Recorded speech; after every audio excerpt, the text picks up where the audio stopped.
thank you all for tuning in. I just want to be able to say this, Cowboy Nation. And trust me, I can get where most of you guys are coming from. I can get that. I can see actually where you guys are feeling towards Ezekiel Elliott, but the level of disrespect is just crazy to me. Now, I hear a lot of mainstream media saying that this right here, Ezekiel Elliott, anybody could do the things that Ezekiel Elliott was doing right behind his offensive line.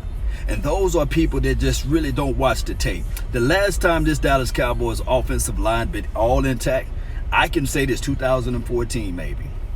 You can throw in 2015, but that was still with the Ron Leary and also with the Lyle Collins going in and out at that left guard position. 2016, we had Doug Free, for crying out loud, as right tackle. He did a good job, a serviceable job at that. I think he only gave up 7 sacks or something from his side of the field. 2017, of course, that whole left side. Look, we had a guy named, I know some folding chairs that can block better than that kid. What was his name? Gave up all of those sacks against the Atlanta Falcons. That was in 2016. I forgot his name.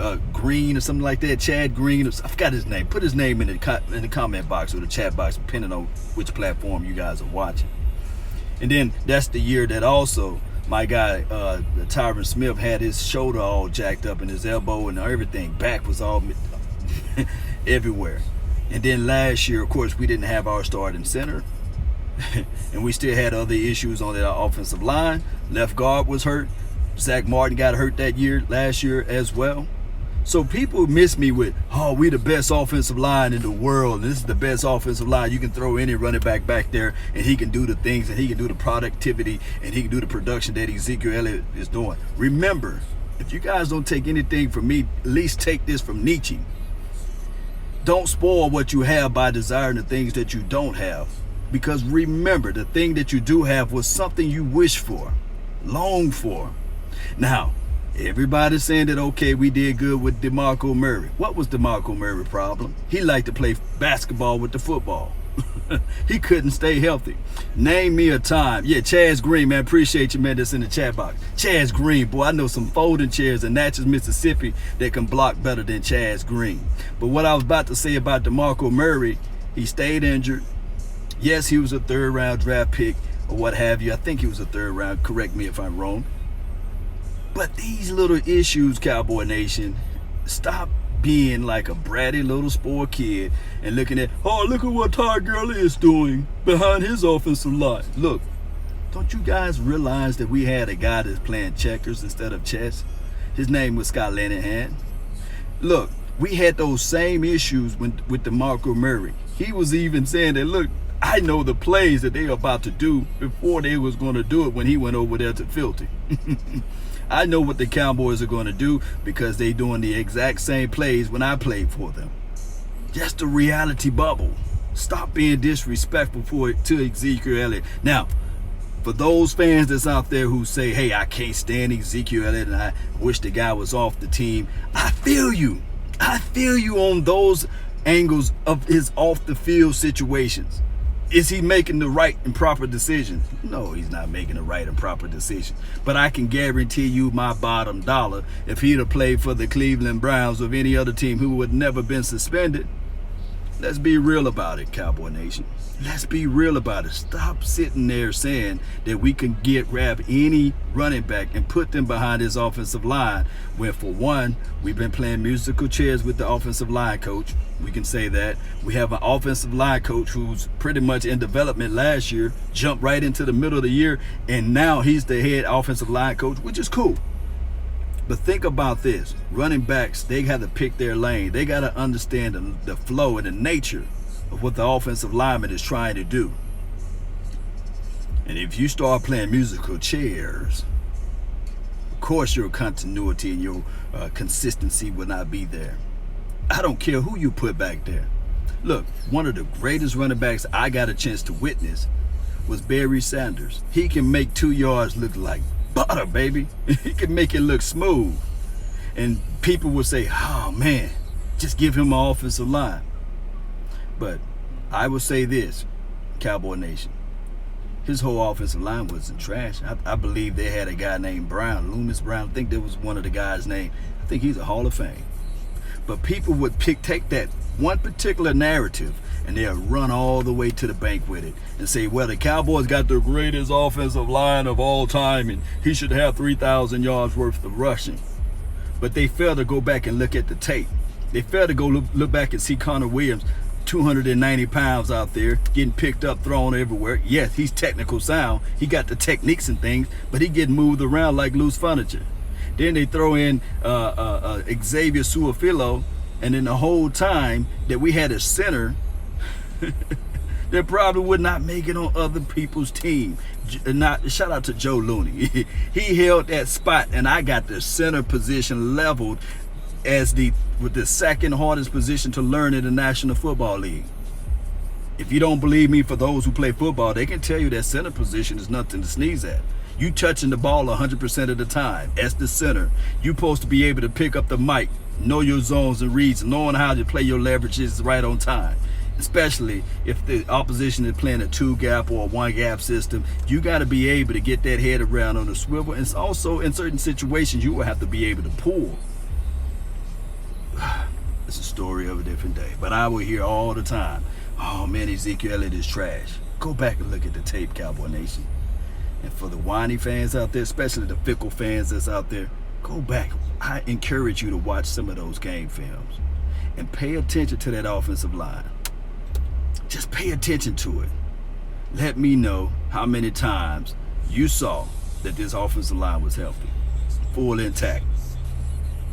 Let me know. Correct me if I'm wrong. Break some film down if I'm wrong. Show and prove to the world of how you feel that this offensive line been all intact since 2016. And I will listen. I'll wait. I'll watch the film with you if needed. Look, Cowboy Nation, we got enough money. Stop worrying about the money. You guys are more worried about the Cowboys' money than your own bank account. Look at it from these aspects of the game. And I'm saying this, I'm just trying to be real 100 with you all. I'm not lying to kick it. Look, look, they already talking about expanding for 2 extra games. That's going to increase the quote unquote overall salary cap. It's going to increase it. So if the Ezekiel Elliott camp want 13 or 14 million, if he want wide receiver money, I think that we can find those angles to give Ezekiel, the main man Elliott, wide receivers type of money, 13, 14 million dollars. I know a lot of people say, Law, what are you talking about? But it's not time to blow up this team and ship him off and trade him off for multiple draft pick. I heard this crazy stuff, and I posted yesterday with Colin Cowherd talking about, hey, trade him to the Texans. He'll do better there. Get Lamar Miller and get multiple draft picks from them. Texans were a playoff team. Let that sink into your mental. Playoff teams, what? They're going to win at least 10 or 11 games. Texas is in a good division. You get their first round draft picks, that's what? Pick number 26, pick number 27. It's not worth the grain of salt for Ezekiel Elliott. It's not. But I'm telling you guys right now, you guys got a legit argument to be mad. To be absolutely mad about the all-field Ezekiel Elliott. You guys got 100% right to be mad about that. Look, even I'm mad about that in certain angles, but I'm not foolish to say that he's worthless. I'm not foolish to say, hey, we should do this and do that. Look, Cowboy Nation, stop reading and listening to the mainstream media and trust your eyes. Trust what you see out there on the film. Know that one thing I can say again, Scott Linehan was playing checkers. Everybody else was doing chess moves. Look, if you think I'm lying, name me 5 games that you say to yourself, man, offensively, we were just scheming our way to this victory. Look, Dak Prescott didn't really have to do anything. We schemed our way. Wide receiver was wide open from a scheme situation. Or the running back was able to skip out with a counter reverse action up the field 50 or 90 yards. Oh, because of the scheme killed him. You know, brilliancy within the coaching philosophy, when there's 8 and 9 man fronts or what have you, a good coach, offensive coordinator will figure out how to out scheme that box. Now, you can say that, well, hey, Dak Prescott is holding this team back. Dak Prescott is the main fault for everything that we're talking about. And I can give you some of those things because Dak Prescott is supposed to be a developmental quarterback. And I can give you guys that argument.